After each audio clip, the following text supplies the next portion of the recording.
நண்பர்களே, அவசிய செய்திகளின் இன்றைய செய்தி தொகுப்பை உங்களுக்கு வழங்குவது உங்கள் பேரன்பிற்குரிய தொகுப்பாளினி நான் ஜனனி கணேசன். இன்றைய முக்கிய செய்திகளின் தொகுப்பை பார்க்கலாம். டாஸ்மாக் நிறுவனத்திற்கு எதிராக மார்ச் 25 வரை எந்த நடவடிக்கையும் எடுக்கக்கூடாது என்று அமலாக்கத்துறைக்கு சென்னை உயர்நீதிமன்றம் உத்தரவிட்டுள்ளது. குற்றம் மூலம் பணம் ஈட்டப்பட்டு சட்டவிரோதமாக பரிமாற்றம் செய்யப்பட்டதற்கு காரணங்கள் இருக்க வேண்டும் என்று டாஸ்மாக் தரப்பு வாதிட்டது. அப்போது இரவு நேரங்களில் சோதனை நடத்தவில்லையே என்றும் முன்கூட்டியே தகவல் தெரிவிக்க வேண்டிய அவசியம் இல்லை என்றும் கூடுதல் சாலிசிட்டர் ஜெனரல் வாதத்தை முன்வைத்தார். இதனை கேட்ட நீதிபதிகள் டாஸ்மாக் நிறுவனத்திற்கு எதிராக மார்ச் 25 வரை எந்த நடவடிக்கை எடுக்கக்கூடாது, சோதனைக்கான காரணம் குறித்து விளக்கம் அளித்து பதில் மனு தாக்கல் செய்ய வேண்டும் என்று உத்தரவு பிறப்பித்தனர். விளம்பரத்துக்காக பட்ஜெட்டில் பல கோடி மதிப்பீட்டில் திட்டங்களின் பெயர்களை அறிவிப்பதும், ஆனால் மானிய கோரிக்கையில் அந்த திட்டங்களுக்கு நிதியே ஒதுக்காமல் இருப்பதும் திமுக அரசின் வாடிக்கையாகிவிட்டது என தமிழக பாஜக தலைவர் அண்ணாமலை கூறியுள்ளார். குற்றம் நடக்காமல் பார்ப்பதுதான் அரசின் கடமை. முந்தைய ஆட்சியுடன் ஒப்பிட்டு பேசுவது முறை அல்ல. தங்கம் நிலவரத்தை போல கொலை நிலவரம் எப்படி இருக்கிறது என்ற அவல நிலை இனி இருக்கக்கூடாது என்று எதிர்க்கட்சித் தலைவர் EPS கூறியுள்ளார்.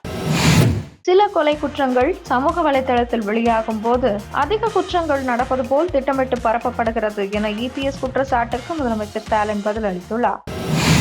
சங்கரன் கோவிலில் இருதரப்பு மோதலில் 3 பேர் கொலை செய்யப்பட்ட வழக்கில் 4 பேருக்கு விதிக்கப்பட்ட மரண தண்டனையை ஆயுள் தண்டனையாக குறைத்து ஹைகோர்ட் மதுரை கிளை உத்தரவிட்டுள்ளது.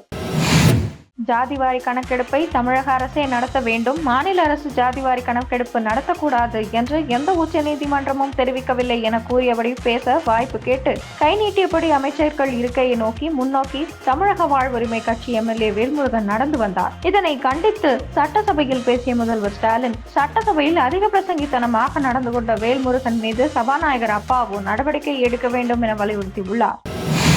சேலம் மாவட்டம் ஆத்தூர் பழைய பஸ் ஸ்டாண்ட் எதிரே ஆத்தூர் ரயிலடி தெருவில் உள்ள டாஸ்மாக் கடையை அகற்ற வலியுறுத்தி தமிழக வெற்றிக் கழகம் சார்பில் கண்டன ஆர்ப்பாட்டம் மாவட்ட செயலாளர் வெங்கடேசன் தலைமையில் நடந்தது. சேலம் மாநகர மாவட்ட செயலாளர் பார்த்திபன் பேசும்போது, ரயிலடி தெருவில் உள்ள டாஸ்மாக் கடையை அகற்றவில்லை எனில் அந்த கடையின் முன் தமிழக வெற்றிக் கழக குடும்பத்தினர், பெண்கள் உள்ளிட்டோர் ஒன்று சேர்ந்து கடையின் முன் குடிக்கும் போராட்டம் நடத்துவோம் என பேசியது ஏளன நகைப்பிற்குள்ளாகியுள்ளது.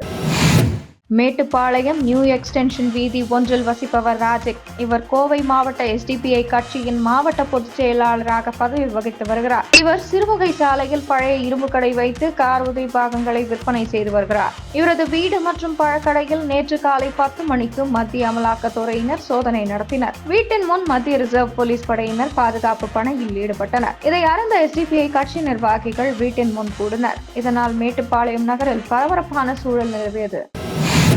சில MPக்கள் அவையின் கண்ணியத்தை பேணுவதில்லை, வாசகத்துடன் T-ஷர்ட் அணிந்து வந்தால் இந்த அவை செயல்படாது என திமுக MPக்களை சபாநாயகர் ஓம் பிர்லா கண்டித்தார். கன்னியாகுமரி மாவட்டம் இரணியல் அருகே ரயிலை கவிழ்க்க முயற்சி நடந்துள்ளதாக தகவல் வெளியாகியுள்ளது. இதுகுறித்து தீவிர விசாரணை முடுக்கிவிடப்பட்டுள்ளது. சத்தீஸ்கரில் பாதுகாப்பு படையினர் நடத்திய என்கவுண்டரில் நக்சலைட்டுகள் 30 பேர் சுட்டுக் கொல்லப்பட்டனர். பாதுகாப்பு படை வீரர் ஒருவர் வீரமரணம் அடைந்தார். தமிழக அரசு போக்குவரத்து துறையில் காலியாக உள்ள 3274 டிரைவர், கண்டக்டர் பணியிடங்களுக்கு நாளை முதல் விண்ணப்பிக்கலாம் என்று அறிவிக்கப்பட்டுள்ளது. போதை மருந்து குற்றச்சாட்டில் தங்கள் நாட்டை சேர்ந்த 4 பேருக்கு சீனா மரண தண்டனை நிறைவேற்றியுள்ளதாக கனடா கூறியுள்ளது. அவர்களை பற்றிய விவரங்கள் வெளியிடப்படவில்லை. சமூக வலைதளத்தில் உள்ளடக்கம் மற்றும் கருத்துக்களை தடுக்க மத்திய அரசு தகவல் தொழில்நுட்ப சட்டத்தை பயன்படுத்துவதாக கூறி கர்நாடக ஹைகோர்ட்டில் அந்த நிறுவனம் வழக்கு தொடர்ந்துள்ளது. துபாயில் நடந்த சாம்பியன்ஸ் டிராபி தொடரில் சாம்பியன் பட்டம் வென்ற இந்திய கிரிக்கெட் அணிக்கு 58 கோடி ரூபாய் பரிசை BCCI அறிவித்துள்ளது. இத்துடன் இன்றைய முக்கிய செய்திகள் நிறைவடைந்தன. மறக்காமல் சேனலை சப்ஸ்கிரைப் செய்வதுடன் அனைவருடனும் பகிருங்கள். நன்றி, வணக்கம், ஜெய் ஹிந்த்.